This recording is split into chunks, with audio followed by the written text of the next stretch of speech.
สวัสดีค่ะยินดีต้อนรับเข้าสู่ช่องเมย์ชาแนลนะคะก่อนอื่นเลยเมย์ขอพูดนิดนึงเกี่ยวกับการทำ YouTube ของเมย์นะคะว่าการทำ YouTube ของเมย์เนี่ยเริ่มจากการที่เมย์เนี่ยอยากแชร์ประสบการณ์ต่างๆเนี่ยให้เพื่อนๆได้เห็นว่าในชีวิตของเมย์ในแคนาดาเนี่ยเป็นยังไงอยู่ยังไงกินอะไรเมืองต่างๆที่เมย์ไปเที่ยวหรือว่าแม้กระทั่งเมืองที่เมย์อยู่ตอนนี้ค่ะเป็นยังไงอากาศการขับรถแม้กระทั่งการทำอาหารนะคะเมย์แค่อยากจะแชร์ประสบการณ์พวกเนี้ยให้ทุกคนได้เห็นว่าการใช้ชีวิตอยู่ต่างประเทศเนี่ยก็ไม่ใช่เรื่องง่ายแล้วก็ไม่ใช่เรื่องยากนะคะแค่เราต้องปรับตัวหลายๆอย่างให้เข้ากับบรรยากาศเข้ากับคนที่นี่เข้ากับทุกๆอย่างให้ได้นะคะมันก็จะมีความสุขเองเมย์ก็อยากจะแชร์ประสบการณ์มุมมองของเมย์เนี่ยให้ทุกคนได้เห็นว่าเมย์ก็แฮปปี้เมย์ก็ทำอาหารเมย์ไปเที่ยวอย่างเงี้ยค่ะยังไงก็อยากให้ทุกคนติดตามในคลิปต่อๆไปนะคะว่าเมย์จะพาทำอะไรบางทีเมย์อาจจะพูดถึงการขอวีซ่าแคนาดานะคะการขอวีซ่าท่องเที่ยวแคนาดามาเที่ยวในแคนาดานะคะเพราะว่าคนไทยจะต้องขอวีซ่าแคนาดานะคะแล้วก็ถ้าเพื่อนๆอยากให้เมย์พูดถึงท็อปิกอะไรสามารถคอมเมนต์ข้างล่างได้นะคะจะได้หาท็อปิกต่างๆมาคุยกันจะได้มาแชร์กันได้แล้วก็อีกอย่างก็คือถ้าชอบกดไลค์กดแชร์กด Subscribe ให้เมย์ด้วยนะคะเมย์จะได้มีกำลังใจในการทำคลิปต่อๆไปด้วยนะคะค่ะวันนี้นะคะเมย์จะทำขนมจีบหมูสับค่ะเพราะว่าครั้งที่แล้วนะคะทำขนมจีบหมูสับแล้วเอาไปปาร์ตี้ที่ทำงานอเล็กนะคะแล้วเพื่อนอเล็กเนี่ยชอบมากอยากมาขอสูตรนู่นนั่นนี่เมย์ไม่มีสูตรตายตัวนะคะแค่ทำแล้วก็ปรับเปลี่ยนตามความชอบของเมย์รสชาติเนี้ยแล้วก็ไปโดนใจเพื่อนๆของอเล็กหลายๆคนก็เลยอยากทำขึ้นมาเพราะว่าจะคริสต์มาสแล้วก็เลยอยากให้พ่อกับแม่อเล็กเนี่ยได้ชิมกันนะคะค่ะวัตถุดิบที่สำหรับทำขนมจีบวันนี้นะคะ 1. ซอสหอยนางรมนะคะซีอิ๊วขาวหมูบดนะคะ500 กรัมน้ำเปล่าค่ะแผ่นห่อขนมจีบนะคะแผ่นเกี๊ยวนี่แหละค่ะปูอัดไว้ตกแต่งหน้าขนมจีบนะคะไข่1 ฟองหอมซอยนะคะต้นหอมซอยกระเทียมค่ะน้ำตาลเกลือแล้วก็พริกไทยนะคะนี่คือวัตถุดิบทั้งหมดที่เมย์จะใช้ในวันนี้นะคะงั้นก็ลงมือทำกันเลยค่ะ let's do it เย้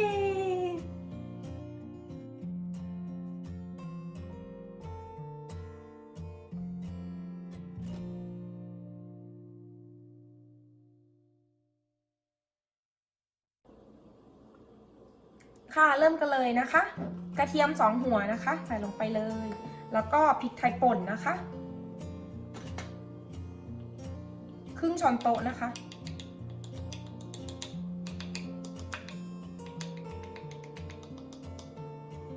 ใส่ลงไปเลยค่ะ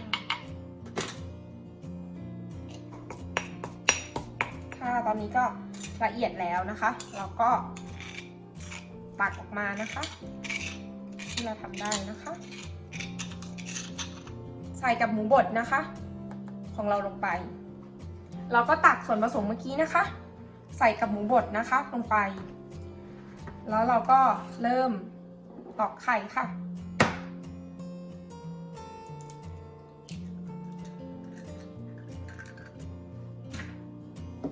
แล้วก็ใส่เกลือนะคะประมาณครึ่งช้อนชานะคะ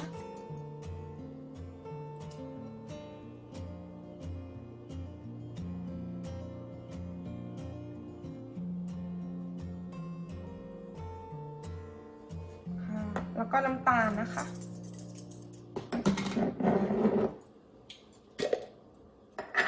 น้ำตาล1 ช้อนชานะคะ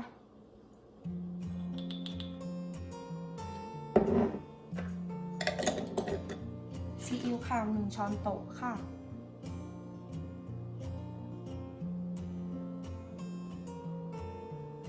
ซอสหอยนางรมบ้านเรานี่นะคะ1 ช้อนโต๊ะนะคะ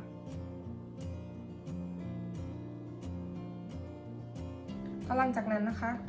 ก็ใส่น้ำนะคะ2 ช้อนโต๊ะค่ะ1 2ค่ะท้ายก็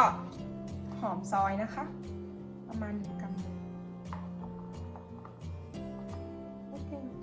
โอเคแล้วหลังจากนั้นนะคะก็คนเข้าด้วยกันเลยค่ะ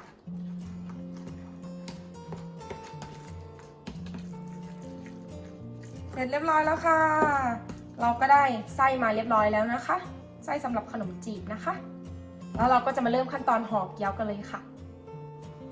ค่ะแล้วก็มาเริ่มขั้นตอนการห่อเกี๊ยวกันเลยนะคะเพราะเราได้ไส้มาแล้วเรียบร้อยแผ่นเกี๊ยวนะคะเราทาน้ำให้มันชื้นๆนะคะ4 มุมรอบเลยหรือว่าทาทั้งแผ่นเลยก็ได้นะคะให้มันนุ่มๆเราก็ตักขึ้นมาประมาณ1 ช้อนเล็กๆประมาณนี้นี่ไปนิดนึงเราออกนะคะแล้วก็จับ4 มุมนะคะขึ้นอย่างนี้แล้วก็บีบตรงนี้นะคะให้เข้ากันให้4 มุมเข้ากันนะคะเสร็จก็แตะน้ำนะคะอีกรอบหนึ่งเข้ากับทั้ง4 มุมเลยนะคะที่เราบีบเข้าหาด้วยกัน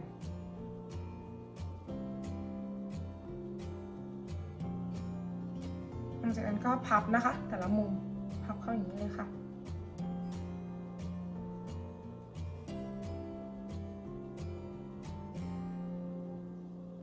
นะคะแล้วเราก็ใช้หมวดปูอัดนะคะปิดหน้าแต่น้ำนิดนึงถ้ามันไม่เข้ากันเรียบร้อยค่ะ1 ชิ้น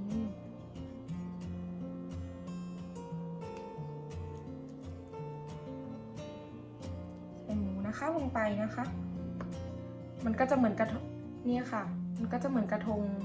เล็กๆออกมาสวยมากเลยมีสีสันปูอัดนะคะแล้วก็ทำจนไส้หมดนะคะหรือว่าแป้งหมดก็ได้นะคะแล้วก็ทำไปเรื่อยๆค่ะค่ะเราก็ได้ขนมจีบมาแล้วนะคะหน้าตาสวยงามมากเพราะเราใส่ปูอัดหมูสับลงไปมันก็จะหน้าตาเป็นอย่างนี้นะคะพอทำเสร็จห่อก็จะออกมาลักษณะอย่างนี้เราก็จะไปนึ่งกับไปต้มนะคะเมย์จะทำให้เห็นทั้ง2 อย่างว่าความแตกต่างของมันจะเป็นยังไงหรือว่าไม่มีความแตกต่างเลยแต่เราก็อยากลองทำนะคะไปดูกันเลยค่ะเราจะนึ่งก่อนนะคะเพราะนึ่งจะใช้เวลานานกว่านะคะเราก็เปิดเมย์ใช้หม้อนึ่งก็คือใช้หม้อหุงข้าวเนี่ยค่ะที่มีแล้วก็มีชั้นซึมอย่างนี้นะคะก็วางลงไปเลย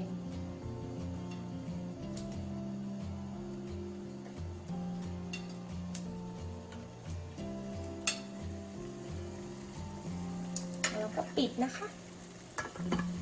ก็รอส่วนต้มแล้วก็เอาลงหม้อเลยค่ะแล้วก็รอให้มันสุกนะคะ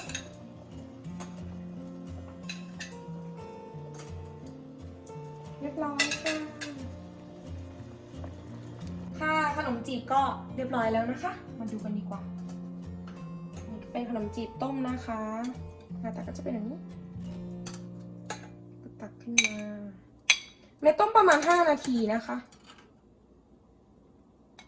นี่ค่ะคือขนมจีบต้มเราก็จะมาดูความแตกต่างกันระหว่างขนมจีบนึ่งนะคะขนมจีบนึ่งเนี่ยก็นึ่งเรียบร้อยแล้วประมาณ10 ถึง 15 นาทีนะคะในการนึ่งก็เอาขึ้นมาหน้าตาก็จะแตกต่างกันนะคะเห็นแล้วก็แตกต่างกันความสวยเนี่ยก็แตกต่างกันแหละใครที่ชอบความสวยงามก็แนะนำให้นึ่งนะคะส่วนใครที่ชอบความรวดเร็วคือต้มเลย5 นาทีคือได้กินเลยแป้งเห็นไหมคะต้มก็จะเป็นแป้งก็จะแตกๆอย่างนี้แต่ว่าถ้านึ่งแป้งก็จะคงที่ยังสวยอยู่เหมือนเดิมค่ะแล้วก็ตักเลยได้แล้วค่ะมาชิมกันดีกว่าว่าเป็นยังไงค่ะขนมจีบก็พร้อมเสิร์ฟแล้วนะคะแต่ว่าเมย์จะให้อเล็กนะคะมาลองว่ารสชาติเป็นยังไงแล้วอเล็กจะชอบไหมนะคะ Maybe can you come to try it please Yeah, sure. Pick one